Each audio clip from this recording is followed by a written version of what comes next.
Following those warm words of invitation from John the Baptist, I would like to tell you about a friend of mine, Denise, who is an absolute pack rat. She holds on to everything. Now that wouldn't be so bad, but Denise, she is married to a guy. Well, Denise is kind of this minimalist neatnik and prefers drawers that are not hard to open because there's stuff in them. Prefers closets to go into that she's not going to trip over. Stuff. Prefers a garage that's not a storage locker, one that you could actually park her car in. And so that means that Denise, who's this neatnik, married to this guy who's a pack rat, has to have a talk every once in a while with her husband. She's not as harsh or as brash as John the Baptist, but her convictions are not dissimilar, as she kindly asks him to neaten up, to get rid of the junk, and to put things back that are needful. Went to the dentist this week with the little ones. What do you mean I have a cavity? Asked one of them. I always brush my teeth the same way with the same brush with the same toothpaste. Well, that's a problem, says the dentist. You've gotten so used to doing everything the same way that some of your teeth are like beautiful. They're spick and span, while others are totally neglected. It's not the ritual. It's about keeping the teeth clean. My friend Steve had the plumber out recently. The drains in the house weren't working as they should. Apparently, he's got so many trees in his lot that some of the tree roots had gotten around the drain pipe and clogged it up, meaning that broken pipe, roots in the pipe, that it was backed up and none of the drains in the house worked. He called the plumber. The plumber came and he said, you really should get these pipes cleaned out regularly. Pour this chemical in there and it'll kill roots as the fall comes. Otherwise, you will be seeing a lot of rain. Brush your teeth, clean out the pipes, clean out the house. How else can we analogize the work of John the Baptist, who greets you and I on this second Sunday of Advent? If you looked at your bulletin covers, he has, shall we say, no lack of conviction and transparency as to the consequence of failing to clean up and clean out. This is the way you and I prepare for Jesus at Christmas. This is how Christians have done it for 2,000 years. Clean it up, clean it out, and make room for God to do something big in your life. Clean it up, clean it out, make room for God to do something big in your life. As we know, Christmas isn't so much about the twinkling lights, the bowl games, the fancy meals, the cookies, the presents, or the sleigh rides. It's about getting more serious about what life is calling you and me to do and about how we're doing it. Dressed in the attire of the poor of that time and day, you notice John the Baptist's dress described to us, not soft wool, but scratchy camel hair. Not a woven belt, but one of animal hide. Not eating shish kebab, but insects, which there's some pilgrims here who were in the Holy Land earlier this year, and you can still buy those today if you're hungry. Nothing about John the Baptist was designed to take away from his message, that you and I are to live in expectation, in hope, in readiness, and in possibility. To live knowing that what we say and what we do has a weighty consequence, be it for ill, be it for good. A lot of people I run across, myself at times included, can often forget that we touch people every single day, every week. Your kindness to somebody, your harsh word to somebody may have a detrimental consequence and may have a good consequence. I think Advent wants to remind us that we mean a lot to other people, more than perhaps we know. Rabbi and priest go to a boxing match. They watch as the two contenders take to the ring for their introductions. The first one jumps up and down and he waves his fist above his head, his hands above his head just like that. The second one, a Christian apparently, he kneels, sign of the cross. Rabbi asks the priest, that prayer going to work? The priest says, I don't know. Depends how well he can box. Our gospel, of course, included a warning to the religious leaders of the day, the Pharisees, the Sadducees, who came out to be baptized by John at the River Jordan. It appeared they were relying upon their rituals, their positions, their ordination, their tradition to be enough for God. but that's not the case. They got to be able to box. Yes, of course, God, we pray, but God also looks at us to bring our best to the boxing ring. Part of that game means participating in Advent's annual invitation to do a thorough of our lives. We can choose to make this last month of the year not a coast, but a sprint. We can clean out and clean up, anticipating that God is doing something big in our lives. I recently read a treatise on inspiration in which the author argued that waiting around to be inspired is a non-starter. You know, the Greeks always said that you have to wait for the muse to come, and that's where inspiration comes from. She says, no, inspiration is actually something we can influence. It's actually something that we do by preparing ourselves, by exposing ourselves to diverse experiences, going to museums, reading books, befriending people who we might normally not befriend. In other words, inspiration is not fully divine, but is actually very human, coming from our hands as much as anywhere else. The work of Advent, friends, is no less. As the old country preacher likes to say, God can't steer a parked car. What is it we are sitting around waiting for to show up at our door? How is God inviting you and me to get active and to get busy with the things on our plates? What risk, what chance is God inviting us to take? Advent gives us that invitation to draw near to the one who is coming at Christmas, and it warns us that this is serious business. I mean, you can't read this passage this morning, folks, without seeing the seriousness that John took about his work, and therefore the church is inviting us to take upon in ours. John the Baptist declares God is looking for willing workers, and we cannot rely on our reputations or our traditions or on the way it's always been done. God is able from these stones to raise up children of Abraham.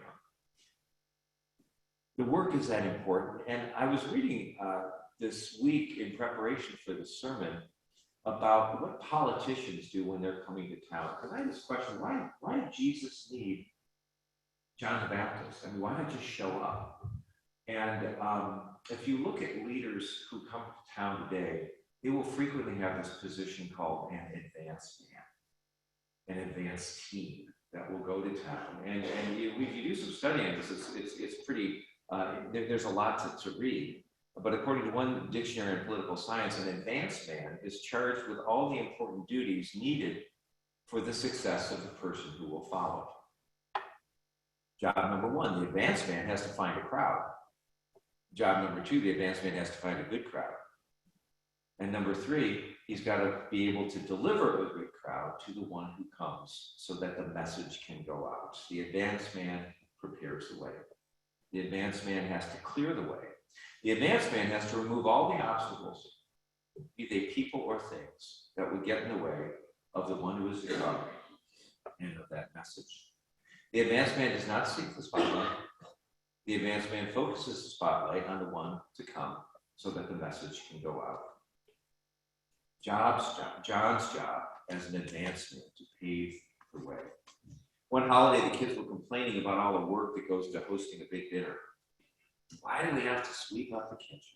Why do we have to polish the silverware? Why do we have to empty the trash? And if we were to dwell on these less enjoyable aspects of holiday festivities, we probably wouldn't have a holiday meal at all, right? And I think that's what we get in our passage. We read this passage, and if you just read it, it's like, where's the hope here? Where's the hope? Well, this isn't the full gospel, folks, that we're reading. We're reading about one aspect of preparation, because you know what? The feast is coming, right?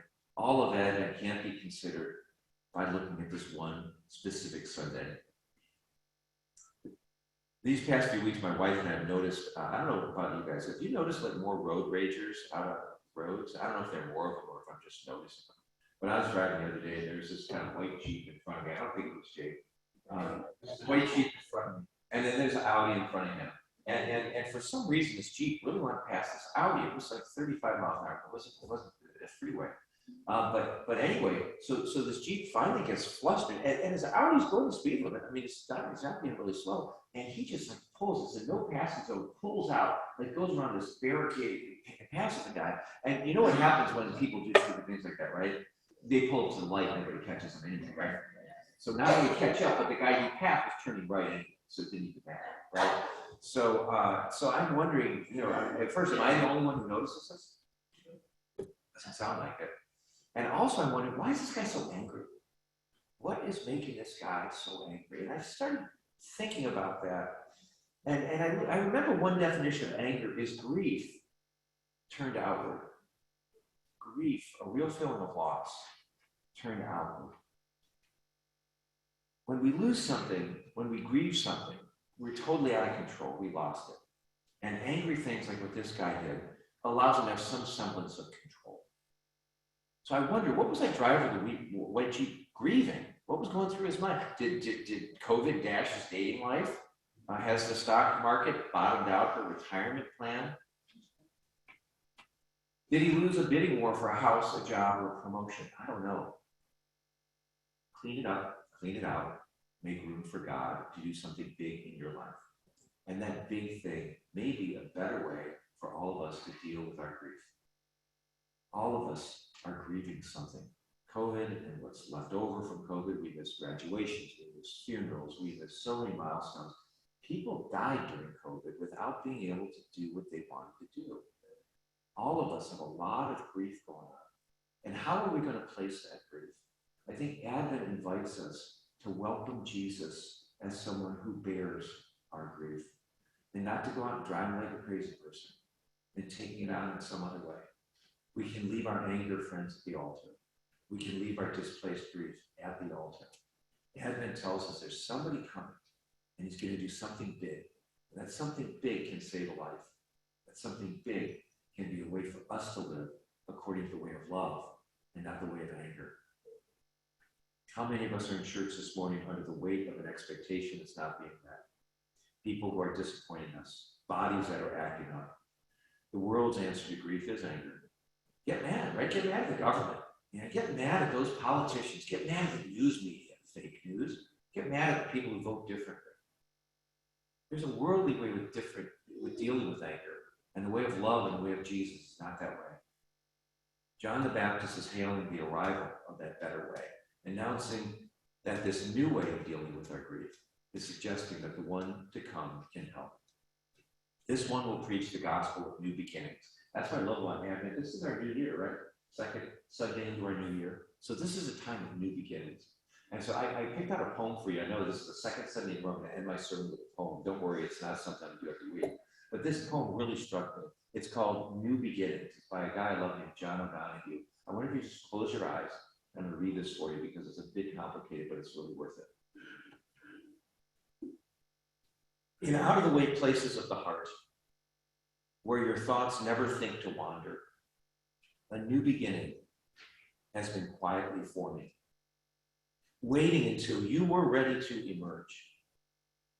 For a long time, it has watched your desire, feeling the emptiness growing inside you, noticing how you will yourself on, still unable to leave what you had outgrown. It watched you play with the seduction of safety and the great promises that sameness whispered, heard the waves of turmoil rise and relent, wondered, would you always live like this? Then the delight when your courage kindled, and out of you stepped onto new ground, your eyes young again with energy and dream. A path of plenitude opening before you. Though your destination is not yet clear, you can trust the promise of this opening. Unfurl yourself into the grace of beginning. This is at one with your life's desire. Awaken your spirit to adventure. Hold nothing back. Learn to find ease in risk. Soon you will be home in a new rhythm, for your soul senses the world that awaits you.